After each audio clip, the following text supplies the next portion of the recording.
Hi there. Welcome to Tea with the Druid 135, brought to you by the Order of Bards, Ovates and Druids. Emer Burke here. Apologies, I got the number wrong last week. Just checking in to see what kind of a week you've had. I've had a wonderful time while I was on a road trip up in Northern Ireland and visiting absolutely wonderful, magical, sacred sites. And so it's great to be back here again. Hi from this Percival from Amsterdam. Lovely to see you. Hi, Mervyn.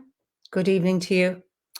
So just hi from Michigan, Brian, Susie from Ireland, somebody from Poland, Taiwan. Wow, that's fast. That's far.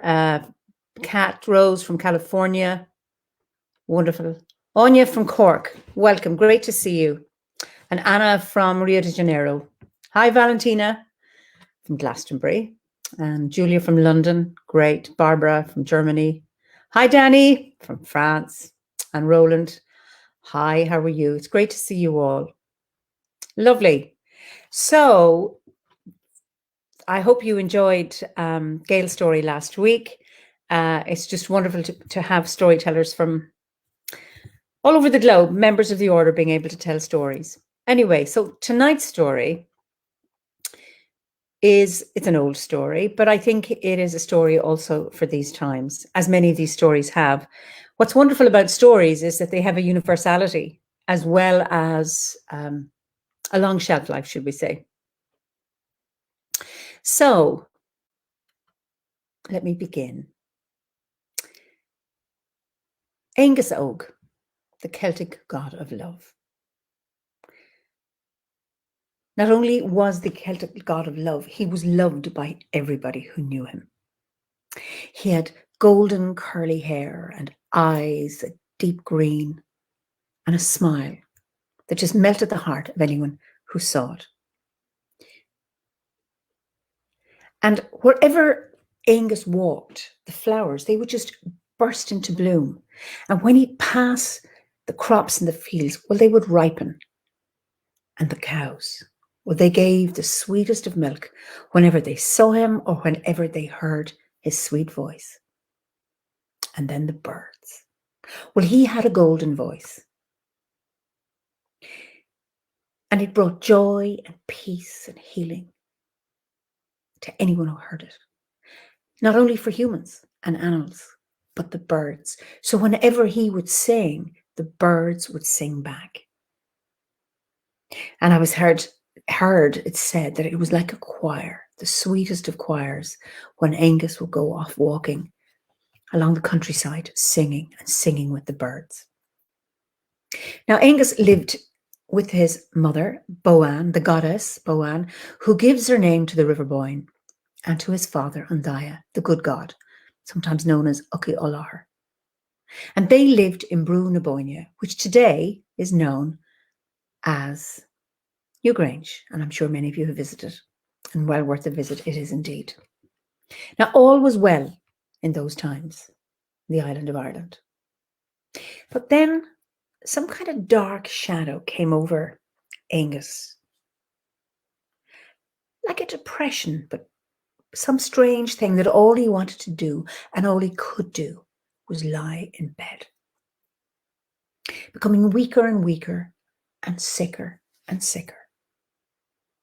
So needless to say, Boann and Andaya were very, very worried about their son, and they called all the Mná-Fasa, all the wise women, the Fir-Fasa, the wise men,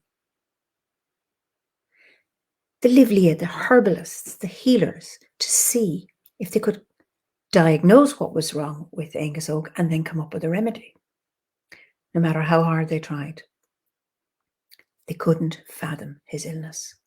And Aengus would say, just leave me be. All I want to do is sleep. Sleep brings me comfort, and then it does not. For I twist and turn, and I wake and I'm unrested. And he became sicker and sicker and weaker and weaker. But then the flowers no longer bloomed. And the crops, well, they withered in the field. And the cows, they stopped producing their sweet milk. And the birds, they no longer sang. So not only were Boan and Andaya worried for their son, they were worried for the well-being of the island of Ireland. And then one day, this very wise Druid came along, and she came to visit Boan and Andaya. And as she entered Brúna, they welcomed her and said, "Please, can you have a look at our son? Can you tell us what ails him? We are desperate. We have had the best healers in the land come, and nobody can help him." So she went in to the bedchamber where Angus Og was lying there. And all she did was took one look at him, and she said, "Ah, Joaquin," meaning little son, "sure, I know what ails you. You have the look of a man who is suffering from unrequited love." And with that, Angus Og, as weak as he was, sat up and he said, "That's exactly what ails me. I sleep all I want to sleep because in my dreams, this beautiful woman comes to me. And she has long golden hair and eyes as blue as the sky at midsummer and skin as white as swan feathers and lips as red as yewberries. And she smiles to me and I love her dearly.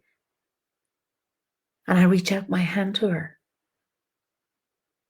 And each time I do, she smiles, but then she pulls back and she disappears. Night after night, she comes to me in my dreams, but she always walks away. Who is she? I cannot live without her. I am dying for the want of her love. Can you tell me, wise Druid, who she might be? I don't want to live if I cannot have her in my life." So the wise woman said, "Well, I'm afraid I can't answer that question, but I do know somebody who might know. Bove Jarrock. Actually, if there's anyone who'll know the identity of this young woman, it'll be Bove Jarrock." Now, Bove Jarrock was one of the kings of the Tuatha Dé Danann, and he had his dwelling place. Now, she is an old Irish word, meaning it's the dwelling place of the Tuatha Dé Danann. And he had his she on what is now known as Sliabh na Mán. It's just an hour from here, the Mountain of the Women. Of course, it wasn't called that then. So it was agreed that the Druid and Angus Og would set off the next day to visit Bove Jarrock. And for 3 days and 3 nights they walked. And when they got to the she of Bove Jarrock, he came down to welcome them warmly. Now, he loved nothing better than entertaining people. And he served, as they say, nua gach bees, shan gach chi, the freshest of food and the oldest of drink. And he had his bards playing, telling stories and entertaining his guests. And he said, "Well, what brings you to my she?" And they told him the story about this beautiful woman that was appearing to Angus Og in his dreams, with her beautiful long golden hair and her eyes as blue as the sky at midsummer, and her skin as white as the feathers of swans, and lips as red as yewberries. "Ah, I do indeed know the identity of this young woman. You speak of Carr Iverve, Carr Yewberry. She is a daughter of one of the kings of Munster, but she has been put under an enchantment by a wicked sorcerer because she refused his attentions. So, as a result, she is condemned to spend half her life as a swan and the other half as a human. I don't care," says Angus Og. "I will accept her as she is. I cannot go on living if I do not have the love of that woman in my life. Where can I find her?" So Bove Jarrock says, "Well, Carr lives in Loch an Baile Dragon, the lake of the dragon's mouth, high up in the Galtee Mountains. Today it's known as Loch Muskerry. We have to go." And as it was near Samhain, and Samhain time is a good time to visit these places. And the next day they set off. And for 3 days and 3 nights they walked. Although Angus was very weak and sick, he was energized by the hope that he would meet his true love. And they walked through forests, across rivers, up hills, down into valleys, until they came to the foothills of the Galtee Mountains, in a place called Druid. That place is still there today. And then they began to walk up the mountain, through a forest of oak and ash. And although it was wintertime, the rowan trees still had their berries, and they walked along a path which ran beside a little stream. And they walked up and up through this forest until they came out onto open moorland. What a desolate place. Angus looked around, and all he could see was the dull browns of the bog and the dull grey of the sky. Nothing else to be seen or heard, except the call of the ravens, who were the gatekeepers of this place. And he still walked and walked and walked, and he could see in the distance some cliffs. And that was a sign that maybe Lucan Dragon was there. They kept walking and walking and walking, and the Druid and both Jarrag giving him a bit of encouragement. But he kept walking, and he began to lose hope. Hope of ever finding Lucan Dragon, losing hope of ever finding Carr, his true love. And just as he was about to give up, they passed huge boulders, and just as they passed them by, there before them was Lucan Dragon, like a big cauldron at the top of the mountain. Down he ran. He got that last bit of energy. He ran down ahead of the Druid and both Jarrag, down along the path, till he came to the little sandy beach on the shores of the lake. And he's looking around, looking to see if he can find Carr. And the lake was a dark grey, a more desolate place you couldn't be. The dark grey cliffs ahead of him, and he's looking in vain, looking and looking, but no sign of Carr. And again, just as he's beginning to lose hope, over on the horizon, he sees 9 swans coming towards him, all joined by a silver chain.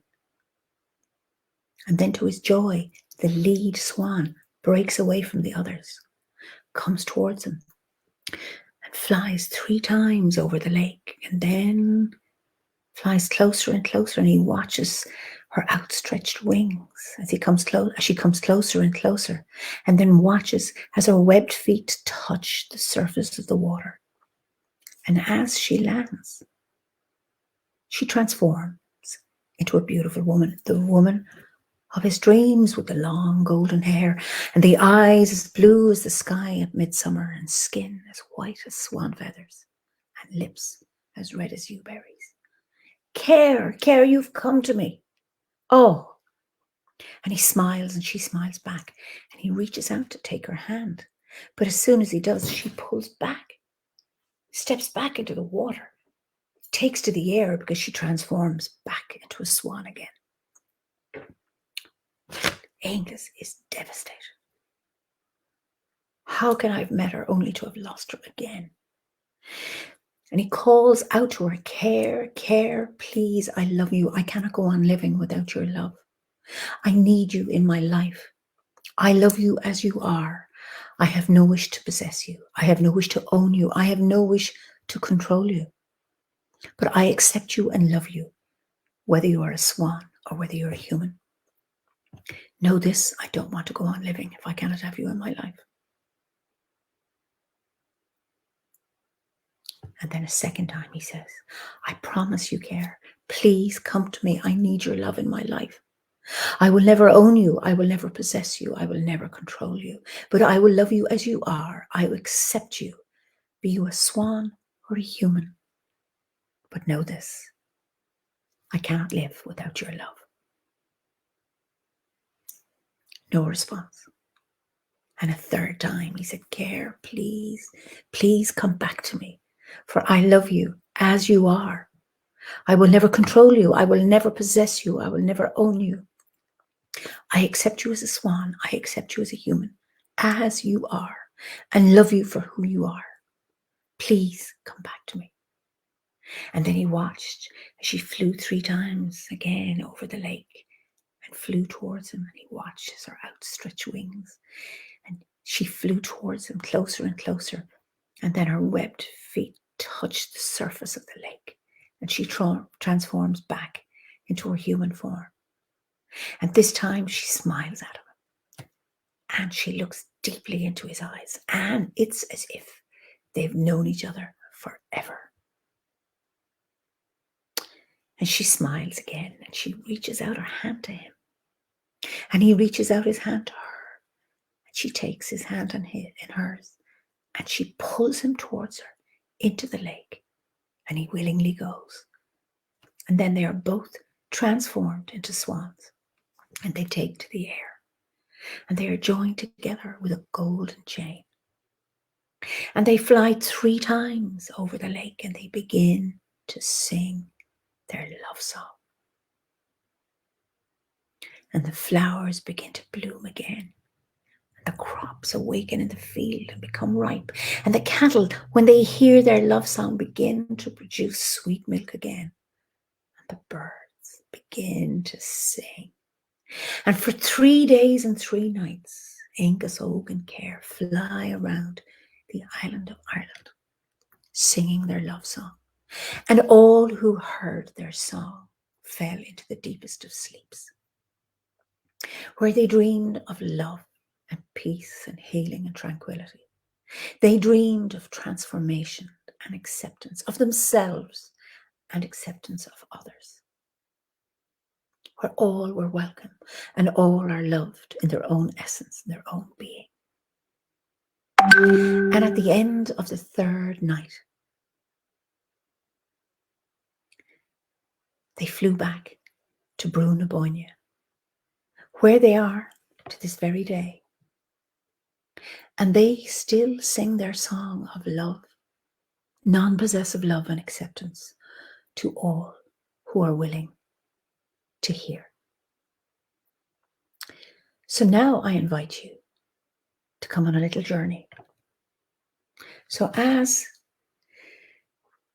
you're sitting there in front of your screens, if you like, close your eyes and just become comfortable. And be aware of your connection with the floor beneath you. And begin to focus on your breath. Breathing in and breathing out. Breathing in and breathing out. Remember, with every in-breath, there are possibilities, and with every out-breath, there's a letting go. Breathing in and breathing out.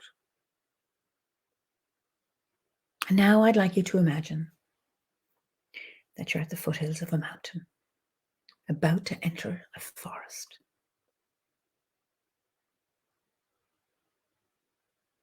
And I invite you to enter that forest. You can see the path before you. And begin to walk along that path, noticing the trees around you, noticing the colors, being aware of the sounds of the wind in the trees, maybe the sounds of birdsong, and the smells. See if you can taste what it's like in this forest. Be aware of the textures of the trees, but also the texture of the earth beneath you as you begin to walk. Feeling the connection of the earth beneath your feet, the sky above you, and the trees around you, and feel them welcoming you and holding you as you continue along that path up the mountain.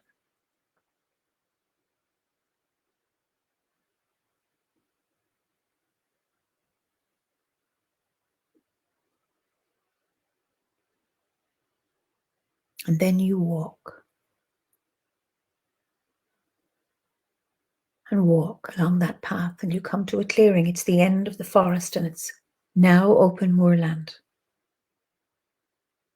Notice the colors and how they've changed, how the sounds and the smells and the textures have changed.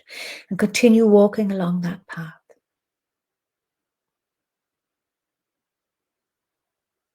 Until you come to a huge boulder. And you can hear the call of the ravens, the guardians of this place. And as you pass this boulder and go around the corner, you will see before you Look on Bale Dragon, the lake of the dragon's mouth. You begin to walk down the path towards the lake shore.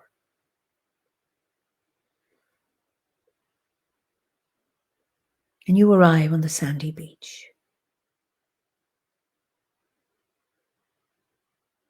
And you see the cliffs ahead of you. And it's dark and it's dreary.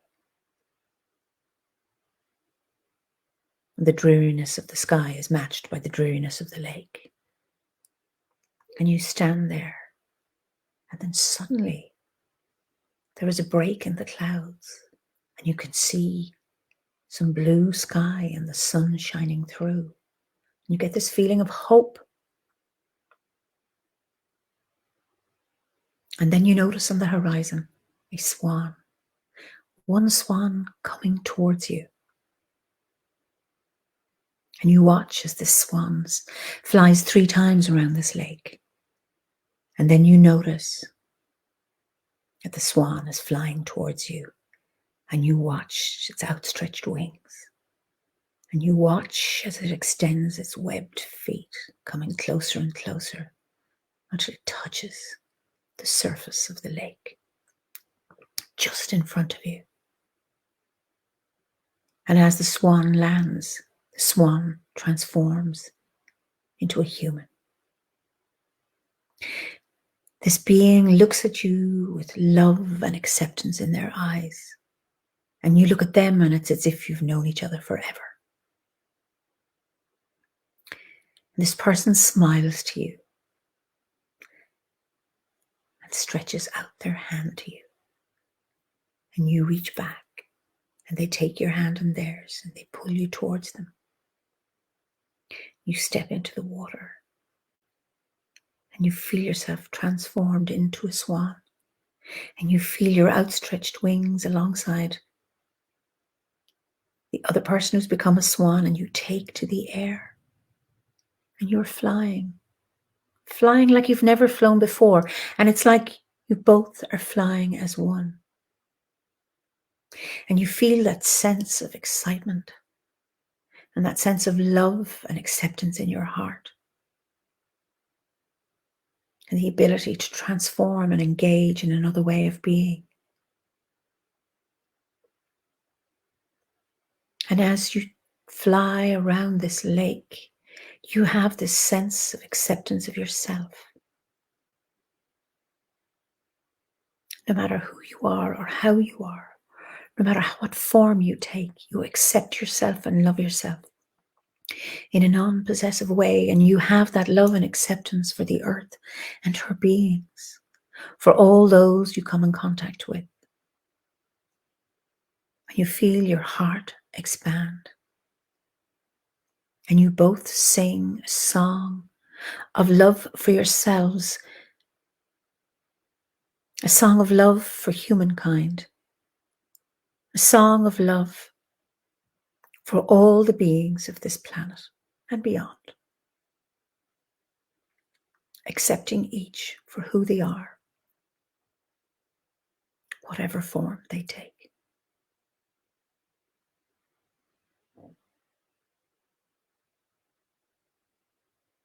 And enjoy that feeling of self-love, self-acceptance, and acceptance of other.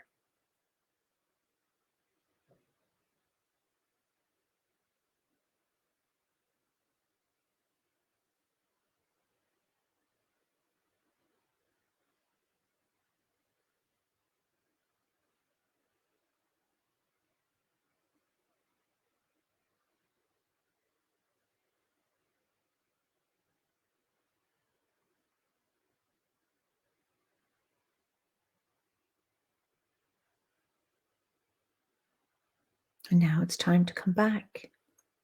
And you're flying back, the two of you, back towards the lake shore again. You sense your outstretched wings, and you can see the lake surface getting closer and closer. You stretch out your webbed feet, and the swan beside you, and you land, and you both regain your human aspect. and you walk towards the sandy beach, and you turn back to this other being, and you recognize yourself in this other being, another aspect of yourself, and you smile, and this being smiles back at you, and you give thanks. Thanks for this gift that you have received.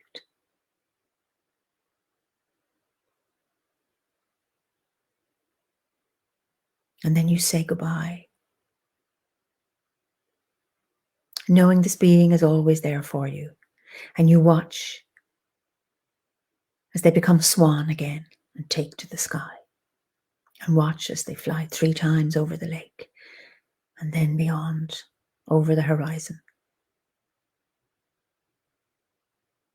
And your heart is full and glad with what you've experienced, and full of gratitude for this experience. And you begin to say goodbye to the lake, Loch an Béal Dragon, the lake of the dragon's mouth. And you walk up the path, up towards the boulder, and begin to walk down the mountain, down through that moorland, hearing the ravens call to you. And then you begin to walk into the forest, down the path beside the little stream, until you come to the bottom.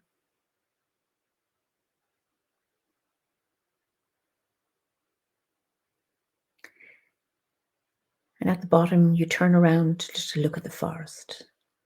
You give thanks to those trees.